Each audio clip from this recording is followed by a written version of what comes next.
que tornaràs i una benvinguda al director general de Creació i Empresa Cultural, el senyor Jordi Sánchez.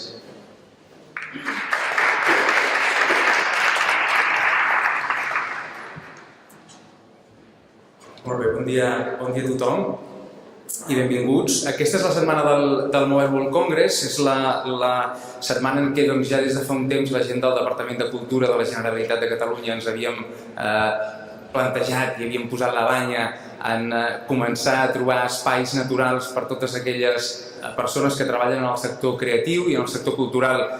que hi poguessin tenir el seu espai, poguessin tenir la seva visibilitat. Al Mobile tradicionalment es parla i molt de Smart Cities, es parla i molt de salut, de l'M-Health, es parla molt d'ensenyament, però hi ha una cosa que va transversal a tot això, que són els continguts que alimenten i que fan que cada vegada sigui més interessant que aquesta tecnologia, aquestes pantalles d'alta definició, cada vegada més petites, fins i tot corbades aquest any,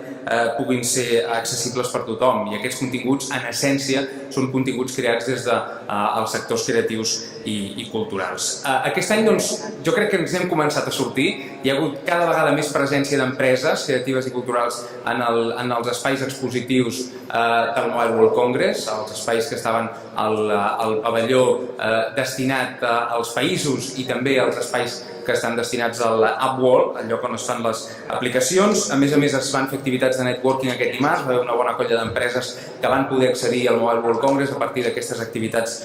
de networking i van presentar una aplicació que es diu Art Access, que és una prova pilot que es posarà en marxa a partir de la segona meitat de l'any, que permetrà unir d'una manera sorprenent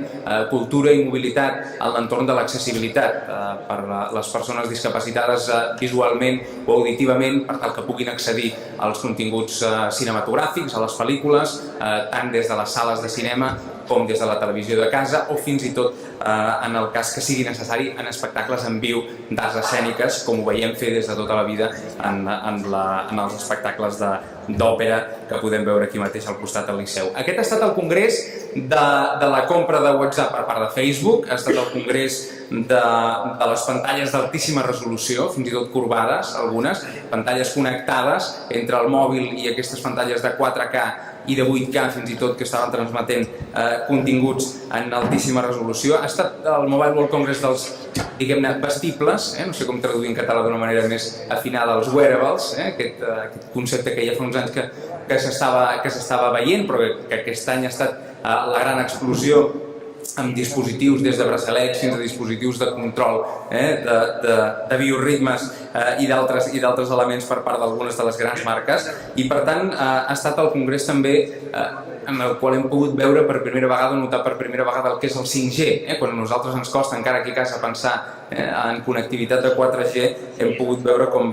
hi ha països com Japó que estan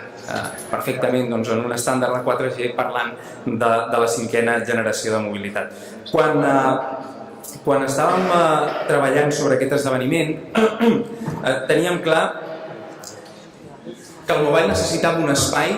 per poder ser punt de trobada per totes aquelles empreses, per tots aquells creadors, per tot aquell entorn creatiu i cultural del nostre país, per posar-se en comú, per posar-se al dia, per vincular-se al Mobile i per posar-se al dia en termes de tecnologia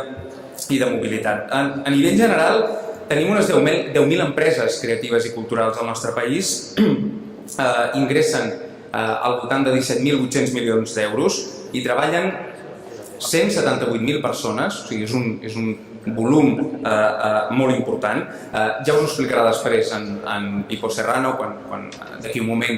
faci una mica l'horari d'aquests 2 dies que dediquem al Digital for C. Nosaltres hem decidit centrar-lo a 4 grans àmbits, a l'àmbit audiovisual, a l'àmbit del llibre, a l'àmbit de la música i a l'àmbit dels videojocs. El sector audiovisual a Catalunya té unes 642 empreses i facturen prop de 2.000 milions d'euros. Si sumem aquest factor al sector de la publicitat i la comunicació, hi hauríem d'afegir a aquestes dades 1.660 empreses més i 3.000 milions d'euros més de facturació. Estem parlant de xifres d'un sector audiovisual importantíssim, amb una colla de reptes gegants que avui segurament començarem a descobrir com fer-hi front. La distribució de continguts, les finestres d'estrena d'aquests continguts, com els continguts, una vegada són creats, arriben finalment als seus usuaris i com ho fan d'una manera global són alguns dels reptes que el sector audiovisual té en aquests moments. El sector del llibre és un altre dels transcendentals a casa nostra, si parlem de les empreses creatives i culturals. Estem parlant d'unes 2.000 empreses que facturen prop de 4.000 milions d'euros. El sector del llibre està també en un moment clau. L'altre dia m'estava explicant el president del Gremi d'Editors de Catalunya que les darreres xifres de llibre electrònic en mercats més avançats en termes de consum i d'aquest àmbit concretament com als Estats Units s'estan estancant, per tant es fa viable i es fa possible una cosa que molts editors secretament desitjaven, o no tan secretament desitjaven, que és que la convivència entre el llibre digital i el llibre físic la tindrem i la tindrem durant molt de temps, però també és veritat que el sector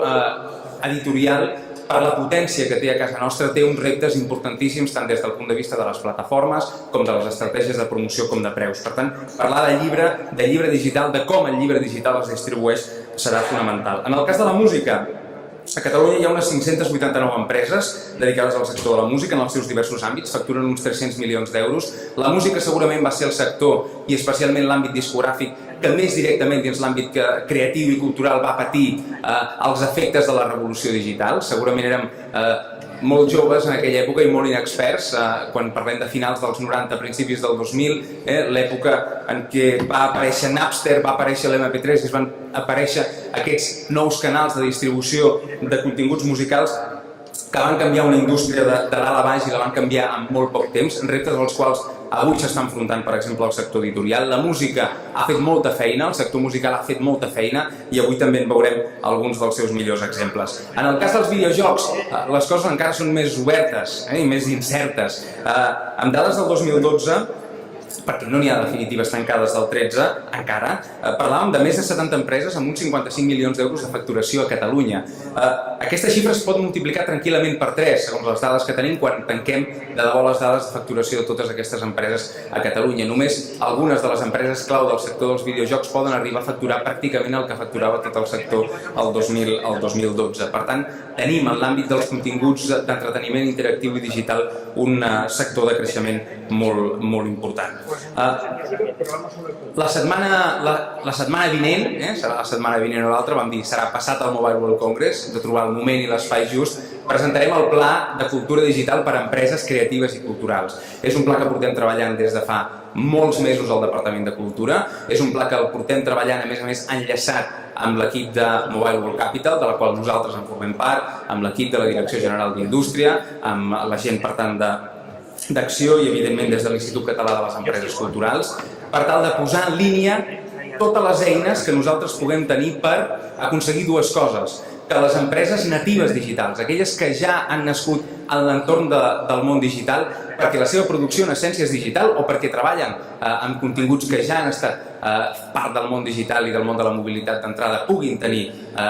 capacitat per poder créixer, i perquè també, en segon terme, totes aquelles empreses del sector cultural i creatiu tradicional puguin tenir eines per entrar de la manera més fàcil, assequible i ràpida al món de la digitalització. Tindrem des de línies de suport, línies de suport econòmic, línies de formació, esdeveniments per posar en comú diversos actors, com aquest que inaugurem avui, i tot això amb aquest objectiu. Aprofitar aquesta doble oportunitat que tenim en aquests moments. Tenim un ecosistema cultural i comunicatiu fort, o sigui, Catalunya com a ecosistema, tant en l'àmbit lingüístic com en l'àmbit comunicatiu, és un país que té una dinàmica pròpia forta, i l'altra, que tenim un àmbit internacional en creixement permanent. Tenim un àmbit internacional en el que les dades són exponencials.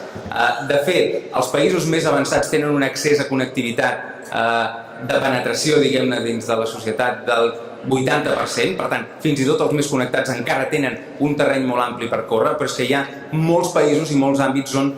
l'índex de penetració de la connectivitat, la mobilitat, per tant, l'accés als continguts digitals és molt baix i, per tant, té molt de camí per córrer. Dèiem aquella dada, 18.000 milions d'aparells, siguin els que siguin, connectats al 2018, aparells pels quals hi correran continguts, correran dades que al cap i a la fi les faran més o menys interessants si la gent que treballa en la creativitat, la gent que treballa en l'art, la gent que treballa en els continguts els hi sap fer. Si no, totes aquestes, i permeteu-me l'expressió, antenes, cables, xips, pantalles i ferros que hem vist durant aquests dies al recinte de la Fira Gran Via deixen de tenir tot el sentit. Per tant, és feina nostra, és feina de la gent del sector creatiu i cultural saber posar-nos-hi bé, fer que Catalunya com a país tingui un entorn creatiu i cultural fort en l'àmbit digital i d'aquesta manera poder sortir molt més forts al món. Nosaltres, des del Departament de Cultura, des de l'Institut Català de les Empreses Culturals, intentarem posar-hi les eines i explicar-vos les eines perquè això sigui possible i ho comencem avui amb aquest Digital Force. Gràcies.